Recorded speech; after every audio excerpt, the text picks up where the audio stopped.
आणलं नंदराजाच्या वाड्यापर्यंत.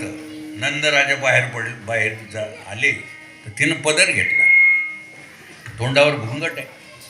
आली यशोदेकडं आली तर म्हणती, बाई यशोदे, या कृष्णाला सांग ना माय काही. म्हणे, बाई आजपर्यंत ऐकली मी लोकांची घराने, पण आता तर दादांतच खोटी बोलायला लागली. माझ्या मांडीवर कोण आहे, पायावर चांगलं तू. घुंगट वर करून पाहती बाळकृष्ण तिच्या मांडीवर, आणि तिच्या याच्याकडे पाहती तर तिचा गोद्या धरून कोणाला आणलं तिनं. तिला वाटलं पण खेळतो हो तिथं गोद्या. म्हणे, खरे गोद्या काही समजतच नाही. म्हणे, बाबा काय आहे काय नाही तुझं. म्हणे, मग मी तुला का आता म्हणत होतो माय थल थल थल, तो मला फल फल फल फल वलीत आणलं. लँग्वेज, लहान मुलाची भाषा.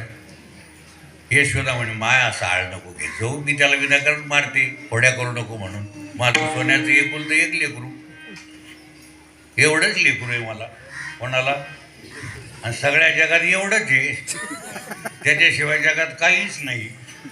एकमेवा द्वितीयम ब्रह्मणी नानास्ती. अहो नाना नसून तो एकटाच आहे. जा म्हणे, आता येते म्हणे बाई, असं नको करीत जाऊ म्हणे काही उपट भांडण. जा बाहेर जाऊन पहा त्याच्याकडे तर तिचा ती गोपालकृष्ण. तिला वाटलं आता सापडला, तसाच वडीत आणला. म्हणजे आता पाय बरं, म्हणजे तुलाच गुत्ता देऊन टाकला पाहायचा, तूच पाहत बैस. त्याच्याकडे पाहते तिचा गोद आणि हिच्या मांडीवर हिचा कान उभा आणि तिच्या हातात गोद उभा. तशीच चालली वाटत. बाहेर आल्यानंतर पुढं देव का रे म्हणे, बाबा तुझी माया कळतच नाही. देव म्हणते, तुलाच काय माया, बडे बडे गेले वा आता झेंजुर्डीची काय बात. चांगल्या चांगल्याला माझी माया कळत नाही, बड्या बड्याला माझी माया कळत नाही. तुका म्हणे लाशी आणि माया नाचविते, चांगल्या चांगल्याला ती परेशान करते. झालं, तिची भोंड गिरली. पुन्हा यशोदेकडे गाराने आले, येणे माझे कवाड उघडिले. कोणते कवाड? कवाड भ्रांतीचे फोडिले, शिंके मायेचे तोडिले. डेरा हरिभक्त परायण भगवान महाराज आनंद गडकर फुगला. किती तर फुगतो बापा, इथं फुगा तर फोडून टाकायचा रे विठ्ठला.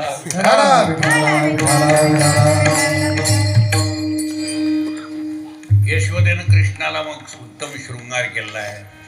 शाळेत पाठवायचा आता, पाठी घोगडी आहे, हाती लागला धेनूचे. पण देवाला वाटलं की रोज माझे भक्त मला भेटल्याशिवाय, माझं मुखमंडल पाहिल्याशिवाय कामाला लागत. मग ते जर घरात असतील माय बहिणी, त्या म्हणतील आज कृष्ण कुठं गेला, काही दांगडू येत नाही त्याचा ऐकायला. मग बासरी वाजवली देवानं सुंदर, मी चाललो म्हणून. आता तितक्यात एक मायबाई बाहेर आली आणि ती म्हणू लागली, कन्हैया मय